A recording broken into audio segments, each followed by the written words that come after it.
Instagram scroll ചെയ്യുമ്പോൾ ഒരു കുട്ടിയുടെ ചോദ്യം കേട്ടു. ഞങ്ങളൊക്കെ യൂണിഫോം ഇട്ട് വരുമ്പോൾ ടീച്ചേഴ്സ് എന്താ കളർ ഡ്രസ്സ് ഇടുന്നതെന്ന്. ന്യായമായ ചോദ്യം.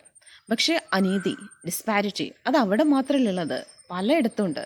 നിങ്ങളൊക്കെ ക്ലാസ്സിലിരുന്ന് പഠിക്കുമ്പോൾ ടീച്ചേഴ്സ് പഠിപ്പിക്കുന്ന, നിങ്ങളൊക്കെ ഒരേ ക്ലാസ്സിൽ മണിക്കൂറുകളോളം ഇരിക്കുമ്പോൾ ടീച്ചേഴ്സ് പല ക്ലാസ്സിൽ കയറി ഇറങ്ങി ക്ലാസ് എടുക്കുന്ന, നിങ്ങൾ ക്ലാസ്സിൽ ഇരിക്കുമ്പോൾ ടീച്ചേഴ്സ് നടക്കെ നിൽക്കുകയും ചെയ്യുന്നു.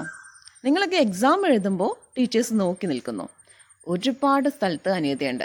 അല്ലെങ്കിൽ തന്നെ എന്തിനാ ടീച്ചേഴ്സെന്നും കുട്ടികളെന്നും വിളിച്ചിട്ട് വേർതിരിവ് കാണിക്കുന്നത്? രണ്ടാൾക്കും കോമൺ ആയിട്ട് ജെൻഡർ ന്യൂട്രൽ ടേംസ് എന്നൊക്കെ പറയുന്ന പോലെ ഒരു കോമൺ ടേം യൂസ് ചെയ്താൽ പോരെ? അങ്ങനെയാണെങ്കിൽ പാരൻസിൻ്റെ കേസ് എടുക്കണം. അവരും നിങ്ങളെ സ്കൂളിലേക്ക് കാലത്തന്നെ എണീറ്റ് ഫുഡൊക്കെ കുക്ക് ചെയ്ത് ടിഫിൻ ബോക്സിലാക്കി പറഞ്ഞയക്കുന്നു. അവർ നിങ്ങളെ കൂടെ വരണില്ല. ഭയങ്കര അനീതിയല്ല അവിടെ നടക്കുന്നത്.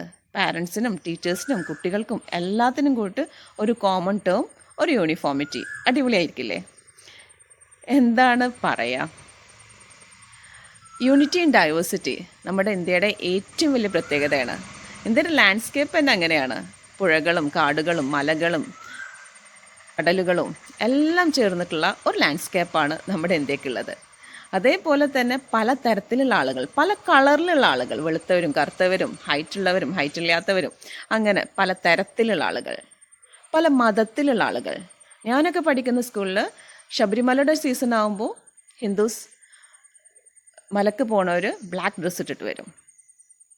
ദർസിന് പോണ മക്കളുണ്ടാവും, അവർ തൊപ്പിട്ടിട്ട് വരാറുണ്ട്. യൂണിഫോം കീപ്പ് ചെയ്യാറുണ്ട്, കൂട്ടത്തിലൊരു തൊപ്പിയും. അതേപോലെ സോണി, ടോണി എന്നൊക്കെ പറഞ്ഞിട്ട് ക്രിസ്ത്യൻ കുട്ടികളുണ്ടായിരുന്നു. അവരുടെ കഴുത്തിൽ ഒരു കുരിശുമാല ഉണ്ടാവാറുണ്ട്. എന്താ ഇതിന് പറയാം? ഒരു കൊന്ത ഉണ്ടാവാറുണ്ടായിരുന്നു. മനസ്സൊന്ന് ശരിയായാൽ നമുക്കും ആസ്വദിക്കാം യൂണിറ്റി ഇൻ ഡൈവേഴ്സിറ്റി.